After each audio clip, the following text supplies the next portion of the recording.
நீங்கள் game play பண்ணையில் முக்கியமாக தெரிஞ்சிருக்க வேண்டிய ஒரு 5 செட்டிங்ஸை பற்றி தான் பார்க்க போகிறோம். ஏன் இது முக்கியம்னு சொல்கிறேன்னா, அப்போனா தான் உங்களுக்கு வந்து கன்னோட அக்யூரசி, அப்புறம் கன்னோட கண்ட்ரோலு, எய்மு எல்லாமே பர்ஃபெக்டாக இருக்கும். இதை எனேபிள் பண்ணி வச்சுக்கிட்டா உங்களுக்கே தெரியும் உங்கள் கேம் ப்ளேயில் டிஃப்ரெண்ட் இருக்குது. ஃபஸ்ட் நம்ம செட்டிங்ஸ்குள்ளே போயிட்டு பேசிக் அப்படிங்கிற ஆப்ஷனுக்குள்ளே போனீங்கன்னா அதில் வந்து உங்களுக்கு டாப் ஏடிஎஸ் ஃபயர் செட்டிங்ஸ் அப்படிங்கிறத நீங்கள் வந்து ஆன் பண்ணி வச்சுக்கிட்டிங்கன்னா உங்களுக்கு வந்து நீங்கள் நார்மலாக ஃபயர் பட்டன் அழுத்தையில் ஸ்கோப் ஆகி ஷூட் பண்ணும். இதில் வந்து நீங்கள் செட்டிங்ஸ் ஆன் பண்ணி வச்சுக்கிட்டிங்கன்னா ஷூட் பண்ணையில் ஸ்கோப் ஆகி ஷூட் ஆகும்போது உங்களுக்கு வந்து ரெண்டுமே ஒரே நேரத்தில் நடக்கும்.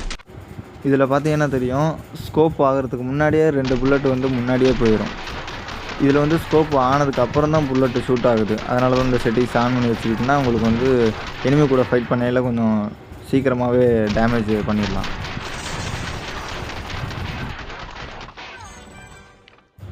அடுத்த செட்டிங்ஸ் வந்து நீங்கள் ஒரு எனிமியை ஷூட் பண்ணுறீங்க அப்படின்னா நார்மலாக பிளட்டு தெரிக்கிறது அந்த மாதிரி தான் வரும். எவ்வளோ டேமேஜ் ஆகிருக்கு அப்படிங்கிறது தெரியாது.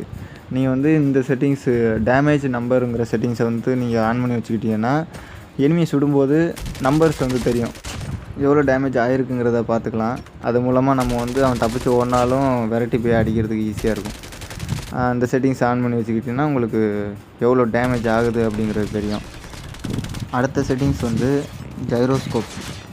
இந்த செட்டிங்ஸை வந்து நம்ம ஆன் பண்ணி வச்சுக்கிட்டோம்னா நீங்கள் வந்து நார்மலாக சைடில் வந்து நீங்கள் ரைட் சைடில் வந்து டச் பண்ணி ஸ்க்ரோல் பண்ணாக்கா ஸ்க்ரீன் வந்து மூவ் ஆகும். நீங்கள் வந்து அந்த ஸ்க்ரீனை டச் பண்ணாமலே நீங்கள் ஃபோனை மட்டும் மேலே எங்கேயும் ஆட்டினீங்கன்னா ஸ்க்ரீன் வந்து மூவ் ஆகுறது உங்களுக்கு தெரியும். அதாவது ஆண்ட்ராய்டு மூலமாக நம்ம கேம் ப்ளே பண்ணுற மாதிரி வச்சுக்கலாம். ஸ்கோப் போட்டு எனிமியை சுட்டுக்கிட்டு இருக்கீங்க அப்படின்னா அவன் அங்கேயும் இங்கேயும் ஓடினானா நீங்கள் லைட்டாக ஃபோனை மட்டும் ஆட்டி அவன் ஷூட் பண்ணிடலாம். Weapon performance. இந்த செட்டிங்ஸில் வந்து நீங்கள் இந்த 6 அட்ஜஸ்ட்மெண்ட்டை நீங்கள் வந்து ஃபுல்லாக 0 பண்ணிட்டீங்கன்னா நீங்கள் ஷார்ட் கன்லேயும் சரி லாங் கன்லேயும் சரி நீங்கள் ஷூட் பண்ணையில் கன் கண்ட்ரோல் இல்லாமல் மேலே போகும்ல, அது மாதிரி இல்லாமல் கொஞ்சம் ஸ்டேபிளாக இருக்கும். அதாவது கண்ட்ரோல் பண்ணுறதுக்கு கொஞ்சம் ஈஸியாக இருக்கும். அதை வந்து நீங்கள் இந்த 6ஐயுமே நீங்கள் 0 பண்ணி வச்சுட்டீங்கன்னா உங்களுக்கு கன்னை பிடிச்சி ஷூட் பண்ணையில் உங்களுக்கு கொஞ்சம் ஈஸியாக கண்ட்ரோல் பண்ணுற மாதிரி இருக்கும்.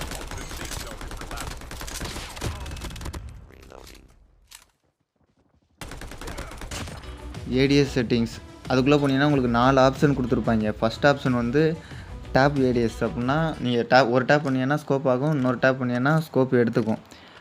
நார்மலாக இருக்கிற செட்டிங்ஸ் அது. ரெண்டாவதாக இருக்கிறது டேப் அண்ட் ஹோல்டு ஏடிஎஸ். அது வந்து நீங்கள் ஸ்கோப்பை வந்து ஹோல்டு பண்ணி பிடிச்சிக்கிட்டு நீங்கள் ஸ்க்ரீனை வந்து அட்ஜஸ்ட் பண்ணிக்கலாம். இது வந்து ஸ்னைப்பருக்கு யூஸ் ஆகும். அதை வந்து ஸ்னைப்பருக்கு யூஸ் ஆகும், நம்ம ஆன் பண்ணி வச்சுக்கலாம்.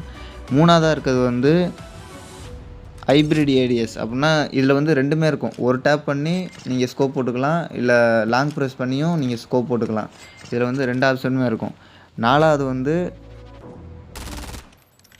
டபுள் டேப் ஏடிஎஸ் அப்படின்னா நீங்கள் ஸ்கோப் வராது, ஸ்கோப் வந்து ஸ்க்ரீனில் இருக்காது. இதை நீங்கள் ஆன் பண்ணி வச்சுக்கிட்டீங்கன்னா ஸ்க்ரீனில் வந்து எங்கே வேணால் நீங்கள் டபுள் டேப் பண்ணிங்கன்னா ஸ்கோப் ஆகும், மறுபடியும் டபுள் டேப் பண்ணிங்கன்னா ஸ்கோப் எடுத்துக்கும். அந்த ஆப்ஷன் இது 4வதாக இருக்குது. இந்த 5 செட்டிங்ஸ் வந்து உங்களுக்கு யூஸ்ஃபுல்லாக இருக்கும்னு நினைக்கிறேன். இது கூடவே நீங்கள் வந்து மூவ்மெண்ட் ஸ்பீடை இன்க்ரீஸ் பண்ணிங்கன்னா ஷார்ட் ரேஞ்சில் நல்லாவே ப்ளே பண்ணலாம். உங்களுக்கு கேமில் ஏதாவது டவுட் இருந்ததுன்னா எனக்கு கமெண்ட் பண்ணுங்கள், நான் அதை வீடியோவாகவே போடுறேன். அவ்வளோதான். பை.